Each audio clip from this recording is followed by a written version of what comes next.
സമാധാന ഉച്ചകോടിക്ക് മുന്നോടിയായി ഹമാസും ഇസ്രായേലും ബന്ദിമോചനം തുടങ്ങി. മോചിതരാകുന്നവരുടെ പേര് ഹമാസ് പുറത്തുവിട്ടു. പ്രിയപ്പെട്ടവരെ ബന്ധുക്കൾ ടെൽ അവീവിൽ കാത്തുനിൽക്കുകയാണ്. ഉടമ്പടി ഒപ്പിടുന്നതിൽ സാക്ഷികളാകാൻ ട്രംപ് ഉൾപ്പെടെയുള്ള ലോക നേതാക്കളും ഈജിപ്തിലേക്കുണ്ട്. ന്യൂസ് ഡെസ്കിൽ നിന്നും വിവരങ്ങളുമായി അഖില കൃഷ്ണൻ ചേരുന്നുണ്ട്. അഖില കൃഷ്ണൻ, ലോകം കാത്തിരുന്ന ഒരു നിമിഷമാണ് ഈ ബന്ദി കൈമാറ്റം എന്ന് പറയുന്നത്. ഘട്ടം ഘട്ടമായാണ് ഈ കൈമാറ്റം, അല്ലേ?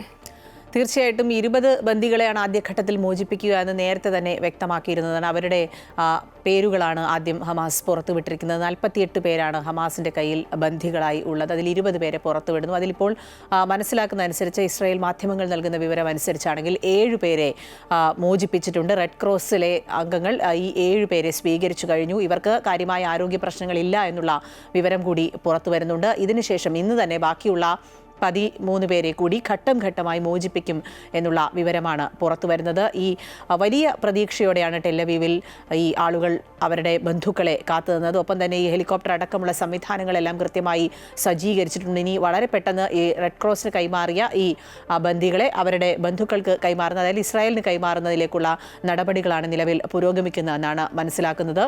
ഈ 20 പേർ എന്നുള്ളത് ഇന്ന് തന്നെ ആ 20 പേരെ മോചിപ്പിക്കാനുള്ള സാധ്യതയാണ് പറയപ്പെടുന്നത്. അങ്ങനെ സമാധാനത്തിൻ്റെ ഒരു വഴിയിലേക്ക് ഹമാസും ഇസ്രയേലും മാറുകയാണ് എന്ന് വേണമെങ്കിൽ പറയാം. ഒപ്പം തന്നെ ഇസ്രയേൽ ജയിലിൽ കഴിയുന്ന 280 പലസ്തീനികളെ ഈ ഘട്ടത്തിൽ തന്നെ മോചിപ്പിക്കും എന്നുള്ള വിവരം കൂടി പുറത്തു വരുന്നുണ്ട്. 1700 പേരെ ഇസ്രയേൽ തടവിൽ വെച്ചിട്ടുണ്ട്. അവരെയും അടുത്ത ഘട്ടങ്ങളിലൂടെ, അതായത് ഘട്ടം ഘട്ടമായി മോചിപ്പിക്കുന്ന കൂട്ടത്തിൽ അവരെയും മോചിപ്പിക്കാനുള്ള ഒരു സാധ്യതയാണ് നിലവിലുള്ളത്. ഇപ്പോൾ നമ്മുടെ ദൃശ്യങ്ങളിലൊക്കെ കാണുന്ന പോലെ തന്നെ ഈ ഹെലികോപ്റ്ററുകളൊക്കെ കൃത്യമായി സജ്ജീകരിച്ച് അവരുടെ ബന്ധുക്കളെ കാത്ത് നിൽക്കുകയാണ്. ഒപ്പം തന്നെ ആദ്യം സൂചിപ്പിച്ചതുപോലെ തന്നെ സമാധാന ഉച്ചകോടി ഇന്ന് ഈജിപ്തിൽ നടക്കുകയാണ്.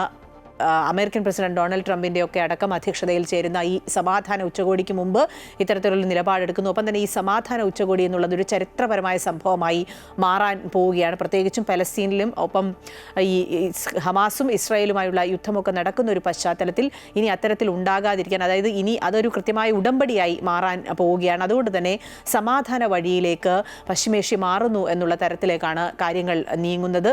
സൂചിപ്പിച്ച പോലെ തന്നെ 20 പ്രധാനപ്പെട്ട ലോകരാജ്യ നേതാക്കളടക്കം പങ്കെടുക്കുന്ന സമാധാന ഉച്ചകോടിയാണ് ഇന്ന് നടക്കുക. ഇസ്രയേലിലെത്തുന്ന ഡൊണാൾഡ് ട്രംപ് അല്പസമയത്തിന് ശേഷം പിന്നീട് ഈജിപ്തിലെ ഈ സമാധാന ഉച്ചകോടിയിൽ പങ്കെടുക്കാനായി പോകും. ഇന്ത്യക്കടക്കം ഈ ഉച്ചകോടിയിൽ ക്ഷണമുണ്ട്. ഇന്ത്യയിൽ സഹമന്ത്രി കീർത്തിവർദ്ധൻ സിംഗാണ് ഈ ഉച്ചകോടിയിൽ പങ്കെടുക്കുക എന്നുള്ള വിവരമാണ് പുറത്തു വരുന്നത്. പ്രധാനമന്ത്രി അതിൽ പങ്കെടുക്കുന്നില്ല എന്ന് കഴിഞ്ഞ ദിവസം തന്നെ വ്യക്തമാക്കിയതാണ്. അങ്ങനെ കൃത്യമായ ഒരു ആസൂത്രണം നേരത്തെ തന്നെ ഈ വെടിനിർത്തൽ കരാറുമായി ബന്ധപ്പെട്ട് ഉണ്ടായിരുന്നു. കഴിഞ്ഞ 2 ദിവസമായി ഗാസ സമാധാന നിലയിലേക്ക് മാറിക്കൊണ്ടിരിക്കുകയാണ്. കാരണം വെടിനിർത്തൽ അത്ര കൃത്യമായി നടപ്പാക്കുന്നുണ്ട് എന്നാണ് മനസ്സിലാക്കുന്നത്. ആ വെടിനിർത്തലിൻ്റെ ഭാഗമായി മുന്നോട്ട് പോകുമ്പോഴും കൂടുതൽ ബന്ദികളെ കൂടി മോചിപ്പിച്ച്, അതായത് ഈ 48 പേർ ഹമാസിൻ്റെ കയ്യിലുള്ള 48 പേരിൽ 20 പേര് ജീവനോടെ ഉണ്ട് എന്നുള്ള ഒരു വിവരം നേരത്തെ ഉണ്ടായിരുന്നു. ബാക്കിയുള്ളവരുടെ കാര്യത്തിൽ ഇപ്പോഴും അവ്യക്തത തുടരുകയാണ്. അവരുടെ കാര്യത്തിൽ എങ്ങനെയാണ് ഇനി ബാക്കിയുള്ളവരുടെ കൈമാറ്റം സംബന്ധിച്ചുള്ള വിവരങ്ങൾ എങ്ങനെയാണ്? കഴിഞ്ഞ ദിവസം തന്നെ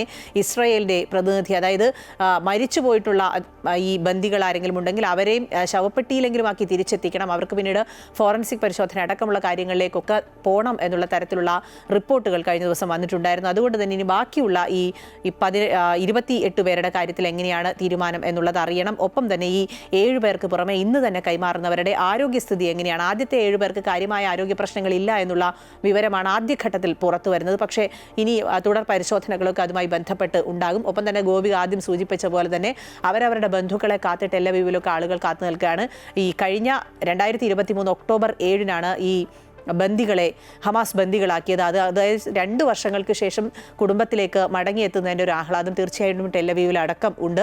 പലരും ഈ ഒരു സന്തോഷത്തിൻ്റെ ഒപ്പം വലിയ പ്രതീക്ഷയുടെ കണ്ണീറിൻ്റെയൊക്കെ കാഴ്ചകളാണ് ടെൽ അവീവിൽ നിന്നും കാണാൻ കഴിയുന്നത്. ചില അമ്മമാരൊക്കെ അവരുടെ 2 വർഷം മുമ്പ് കാണാതായ, അല്ലെങ്കിൽ 2 വർഷം മുമ്പ് നഷ്ടമായി എന്ന് കരുതിയ മക്കളെയൊക്കെ തിരിച്ചു കിട്ടുകയാണെന്നുള്ളൊരു സന്തോഷത്തിൽ എത്തുന്ന കാഴ്ചകളൊക്കെ ടെൽ അവീവിൽ നിന്നും പുറത്തു വരുന്നുണ്ട്. ഏതായാലും അടുത്ത മണിക്കൂറുകളിലായിരിക്കും ഇത് സംബന്ധിച്ച് കൂടുതൽ കൃത്യമായ വിവരം ഉണ്ടാവുക. ഇപ്പോൾ ഇസ്രായേൽ മാധ്യമങ്ങൾ പുറത്തുവിടുന്ന വാർത്തകൾ മാത്രമാണ് ഉള്ളത്. ദേശീയ അന്തർദേശീയ മാധ്യമങ്ങളൊക്കെ ഇതുമായി ബന്ധപ്പെട്ട് വാർത്തകൾ നൽകി തുടങ്ങുന്നതേ ഉള്ളൂ. 7 പേരെ നിലവിൽ ഹമാസ് മോചിപ്പിച്ചിട്ടുണ്ട്. ബാക്കിയുള്ളവരെ ഇന്ന് തന്നെ മോചിപ്പിക്കാനുള്ള നടപടികളിലേക്കാണ് പോകുന്നത്.